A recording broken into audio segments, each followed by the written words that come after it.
எங்க ஸ்கூல்ல carrier guidance sir வந்து என்ன சொன்னாரு, இப்படி கிளாட்னு ஒரு எக்ஸாம் இருக்குது, லா வந்து சென்ட்ரல் கவர்மெண்ட் யூனிவர்சிட்டியில படிக்கலாம் அப்படின்னு சொல்லி அந்த என்ட்ரன்ஸ்க்கு எனக்கு ஹெல்ப் பண்ணார், படிக்கலாம் அப்படின்னு. நான் அதுக்கு படிச்சு ரிசல்ட் அனுப்பி கிடைக்குமாங்கிற ஒரு கேள்வியில தான் இருந்தேன். பட் கிடைச்சிருச்சு.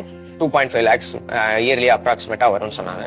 இப்போ யோசிக்கும், ஐயோ லோன் எடுக்கலாமா, திருப்பி நம்ம அப்பாவை தான் கஷ்டப்படுத்தோம், எங்க அண்ணன் ஏற்கனவே ஃபீஸ் கட்டும் அப்படிங்கிற மாதிரி ஒரு கஷ்டத்திலே இருந்தேன். அப்பதான் என்னன்னா, கவர்மெண்டே ஃபீஸ் கட்டும், நீங்க கவர்மெண்ட் ஸ்கூல்ல தானே படிக்கிறீங்க, நீங்க கவர்மெண்டே ஃபீஸ் கட்டும் அப்படின்னு சொன்னாங்க. உடனே ஓகே நான் போறேன் அப்படின்னு சொல்லிட்டு இப்படி வந்தேன். இப்ப தேர்ட் இயர் படிக்கிறேன். நிறைய பேர் கவர்மெண்ட் ஸ்கூல்ல படிக்கிறவங்க என்னன்னா 12th வரை படிச்சுட்டு அதுக்கு மேல நம்ம எப்படி ஃபீஸ் கட்டணும், வீட்டுல கேட்க முடியாது, வீட்டுல கட்ட முடியாது அப்படிங்கிற ஒரு எண்ணத்திலேயே படிக்காம இருக்கிறாங்க. ஆனா அப்படிலாம் இல்ல, ஒரு எப்படி சொல்ற, ஒரு கோல் முடிவு பண்ணி அது படிச்சோம்னா கவர்மெண்டே நிறைய ஹெல்ப் பண்ணுது.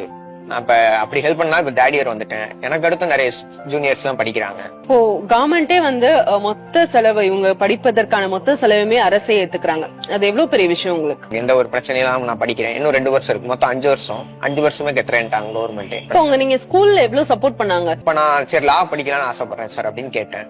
இப்ப நார்மல் கவர்மெண்ட் காலேஜே இருக்குன்னு சொன்னாங்க. அப்பதான் இந்த கிளாட்னு ஒரு என்ட்ரன்ஸ் எக்ஸாம் இருக்குது, இது எழுதி நீ பாஸ் பண்ணினா சென்ட்ரல் கவர்மெண்ட் காலேஜ்லயே டாப் காலேஜ்ல கிடைக்கும் அப்படின்னு சொன்னாங்க. அதனால நான் படிச்சு இப்ப கிளியர் பண்ணி முடிச்சிட்டேன். அதுக்கு அவங்க புக் எல்லாம் ப்ரொவைட் பண்ணாங்க, இது படி அப்படின்னு கவர்மெண்டே. பொதுவாவே எல்லா ஸ்டூடெண்ட்டுக்கும் நீ என்ன ஆசைப்படுறியோ நீ நினைச்சா ஆயிருவ, உன்னால முடியும் அப்படிங்கிற மாதிரி அவங்க, எங்க அப்பா அம்மா, அடுத்து கவர்மெண்ட், இந்த 3 தான் நான் வந்தேன். என்னாலங்கிறத விட இந்த 3 பேரால தான் நான் வந்தேன். தமிழ்நாடு முதலமைச்சருக்கு என்ன சொல்ல நினைக்கிறீங்க? Thank you sir. நீங்கள் படிச்சு முன்னேறுகிற காரணத்தால நீங்கள் மட்டுமல்ல, உங்கள் குடும்பமும் முன்னேற போகுது.